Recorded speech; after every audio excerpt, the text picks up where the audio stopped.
Assalamualaikum warahmatullahi wabarakatuh. Sebelumnya, izinkan saya memperkenalkan diri. Nama saya Yoga Mahendra Awaludin.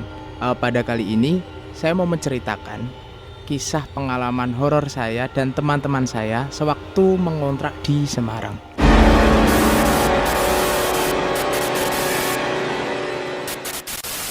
Pada tahun 2020, setelah saya lulus SMA, saya menempuh pendidikan S1 di salah satu universitas di Semarang. Tetapi waktu itu terjadi COVID. Maka dari itu terpaksa perkuliahan itu diadakan secara daring selama 2 semester setengah. Setelah keadaan baik-baik aja, kampus itu ada kabar untuk melakukan perkuliahan secara hybrid. Perkuliahan yang diadain luring juga perkuliahan daring. Jadi mau nggak mau saya harus mencari kos di Semarang.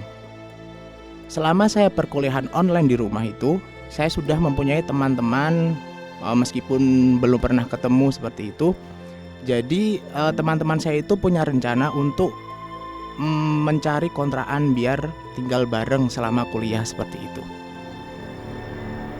Pada awalnya saya dan teman-teman saya itu kurang begitu mengetahui track record dari kontrakan tersebut, karena kalau dilihat look dari luar itu bangunannya itu bagus banget, besar banget, dekat dengan kampus, dekat dengan street food, jadi mudah untuk membeli makanan.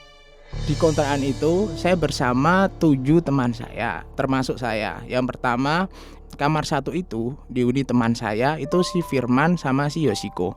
Yang kamar 2 yang sebelahnya masih di rumah depan itu dihuni Mas Kolik sama Rian. Nah, saya kebagian di rumah paling belakang tuh, rumah tua lah. Kamar 3 itu saya sama teman saya yang namanya Gibran. Di sebelah kamar saya itu sendirian teman saya yang namanya Reza. Karena udah ada kabar untuk masuk kuliah secara tatap muka, saya masih ingat itu hari Minggu udah sampai di kontrakan semua. Nah, entah kenapa di situ saya tuh kayak ngerasa kayak ada yang nggak beres nih sama ini rumah. Kayak hawanya itu beda banget antara di ruang tengah sama di teras, itu beda banget. Kayak yang di teras ya kayak hawa pada umumnya. Kalau yang masuk tuh kayak ngerasa panas banget, dan itu bukan saya aja yang ngerasain tapi teman-teman saya. Pada waktu si teman saya si Reza itu dari Jepara itu datang, ceritanya itu angkut-angkut barang. Nah, si Reza itu membawa keluarganya. Itu dia punya kakak cewek. Kakak ceweknya itu bisa dibilang ya orang yang paham begitulah ya, atau bisa dibilang orang indigo seperti itu. Nah, saya kayak ngerasa aneh, kok mbaknya itu nggak berani masuk ke sampai rumah belakang, cuma beraninya itu di teras sama di ruang tengah. Terus di ruang belakang itu cuma bahasa Jawanya ngingak-ngingok atau ngintip-ngintip aja. Terus saya tanya, kenapa mbak gini. Nah, tapi lewat perantara si Reza seperti itu. Katanya mbaknya bilang kalau rumah ini itu ada yang nggak beres atau ada yang nyalahin seperti itu.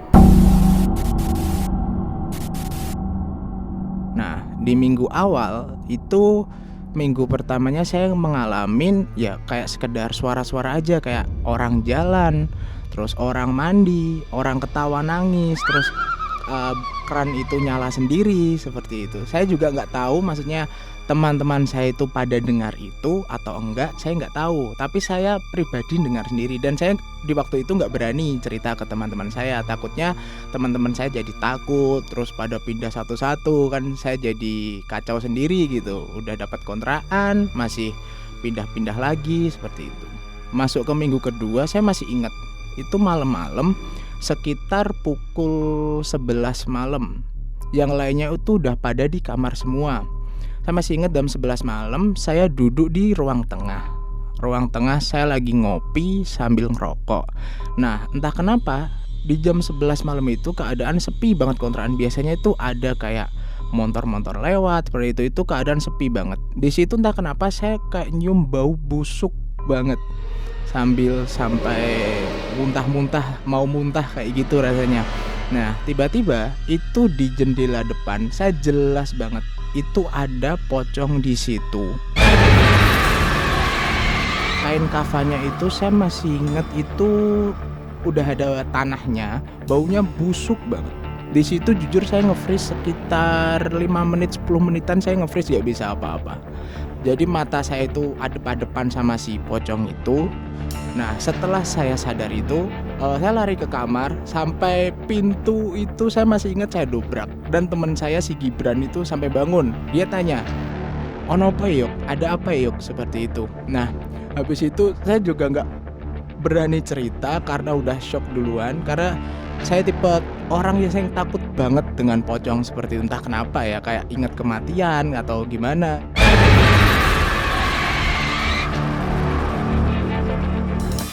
Terus di minggu ketiga dan minggu keempat itu saya masih ingat, itu ada 2 kejadian. Yang pertama itu ada teman saya namanya Yoshiko. Dia habis fitness, terus dia pulang ke kontrakan sekitar jam 9-an. Si Yoshiko itu habis mandi kan kamar mandinya ada di belakang tuh. Si Yoshiko jalan ke kamarnya karena si Yoshiko itu tidurnya di kamar 1 atau kamar paling depan deket pintu. Saya lagi ngopi sambil ngerokok di ruang tengah. Di situ ada helm posisinya itu serong kanan. Tiba-tiba si helm itu tuh bergerak sendiri. Dari yang awalnya serong ke kanan jadi lurus. Si Yoshiko itu notice ke saya, "Ono apa yok? Ada apa yok?" Saya takut untuk bikin Yoshiko takut kayak itu. Jadi saya kayak bilang, "Wes Yos, gak ono apa-apa. Udah Yos, gak ada apa-apa." Nah itu kejadian pertama. Di hari yang sama sekitar pukul jam 10-an, saya sama Mas Kolik tuh sedang asik tuh, lagi nyanyi, lagi gitar di ruang tengah. Pas lagi asik-asiknya nyanyi, asik gitar kayak gitu, Mas Kolik tiba-tiba nyenggol aku sambil bilang, "Mas, merinding gak kowe? Mas, merinding gak kamu?" Nah terus saya lihat bulu kuduknya Mas Kolik itu naik semua kayak gitu. Terus saya jawab, "Yo Mas, aku yo merinding, agak ngerti ono apa." Saya juga merinding, nggak tahu ada apa seperti itu. Nah pas bareng saya bilang seperti itu, tiba-tiba itu ada bayangan hitam. Bayangan hitam itu tuh melintasi dari ujung kaki saya, naik sampai paha, terus sampai ke kaki kiri saya yang saya tekuk, terus menuju ke dapur. Mas Kolik cuma bisa ngerasain aja, kayak merinding banget di situ, kayak merinding banget, jujur saya merinding banget. Saya sama Mas Kolik terus menuju ke kamar. Nah aku sama Mas Kolik yo mengambil kesimpulan lah dari kejadian itu. Jadi kalau malam ya nggak boleh gitar-gitar rame-rame karena udah pada tidur. Nah sekitar kurang lebih sebulan saya dan teman-teman saya tinggal di kontrakan itu. Jam 11-12an itu saya dan teman-teman saya itu lapar banget. Jadi untuk mau cari makan keluar gitu ceritanya. Si Mas Kolik itu tiduran di kamarnya. Dalam remang-remangnya itu dia lihat di jendela, model jendelanya itu bukan jendela yang buka satu, bukan, tapi modelnya jendelanya buka satu, terus bawahnya ada jendela lagi, bawahnya jendela lagi, jadi harus dibuka satu-satu seperti itu. Nah di sela-sela jendela itu, di tengah remang-remang kamarnya, Mas Kolik itu lihat nenek-nenek. Katanya Mas Kolik itu wajahnya pucat, terus rambutnya putih. Di situ Mas Kolik nge-freeze sekitar 5 detik gak bisa apa-apa. Terus setelah sadar berusaha untuk berdoa, Mas Kolik langsung bergegas dari tempat tidurnya, langsung nyalain kontrakannya, lampu kontrakannya semua. Terus Mas Kolik gak berani masuk ke kontrakan, jadi dia di teras sampai nunggu saya dan teman-teman saya pulang dari mencari makan itu.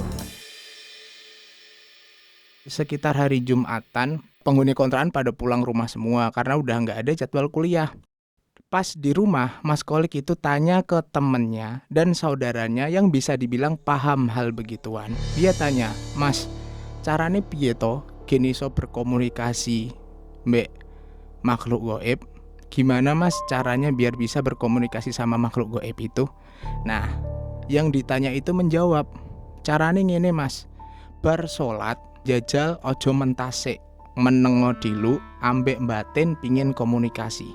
Jadi habis sholat itu jangan beranjak dulu dari tempat sholat, diem, batin pingin komunikasi. Nah, di hari minggunya atau hari Seninnya saya lupa, Mas Kolek mempraktekkan itu setelah sholat isya. Di Mas Kolek habis sholat, jadi dia nggak langsung bergegas dari tempat sholatnya, dia duduk merem, terus dia sambil batin, aku pingin berkomunikasi mbek sosok sing ning kene. Saya pingin berkomunikasi sosok yang ada di tempat ini, kata Mas Kolek. Nah itu dia diem beberapa menit itu, habis itu dia kayak beraktivitas seperti biasa, kayak ngumpul sama teman, main game seperti itu. Nah tiba di waktu jam 1 malam, itu Mas Kolek itu udah ngantuk berat. Di waktu Mas Kolek tidur itu, setengah sadar, ada sosok hitam yang duduk di atas lemari. Nah Mas Kolek itu nggak tahu itu tuh apa kayak gitu, cuma diem aja. Sekitar 15 menitan Mas Kolek itu katanya nge-freeze, nggak bisa apa-apa.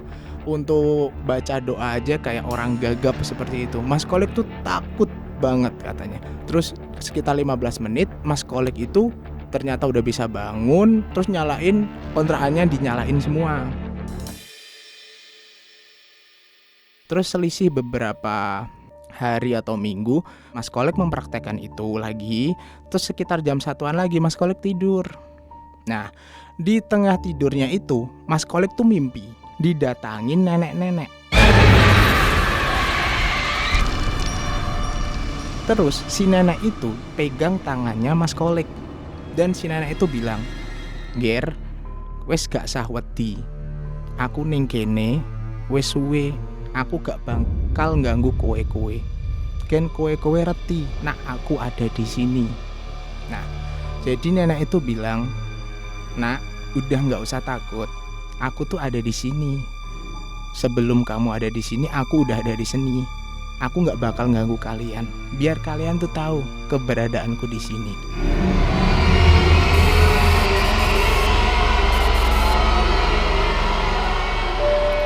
2 bulan, 3 bulan, 4 bulan, sampai setahun kami udah lalui tinggal di kontrakan itu.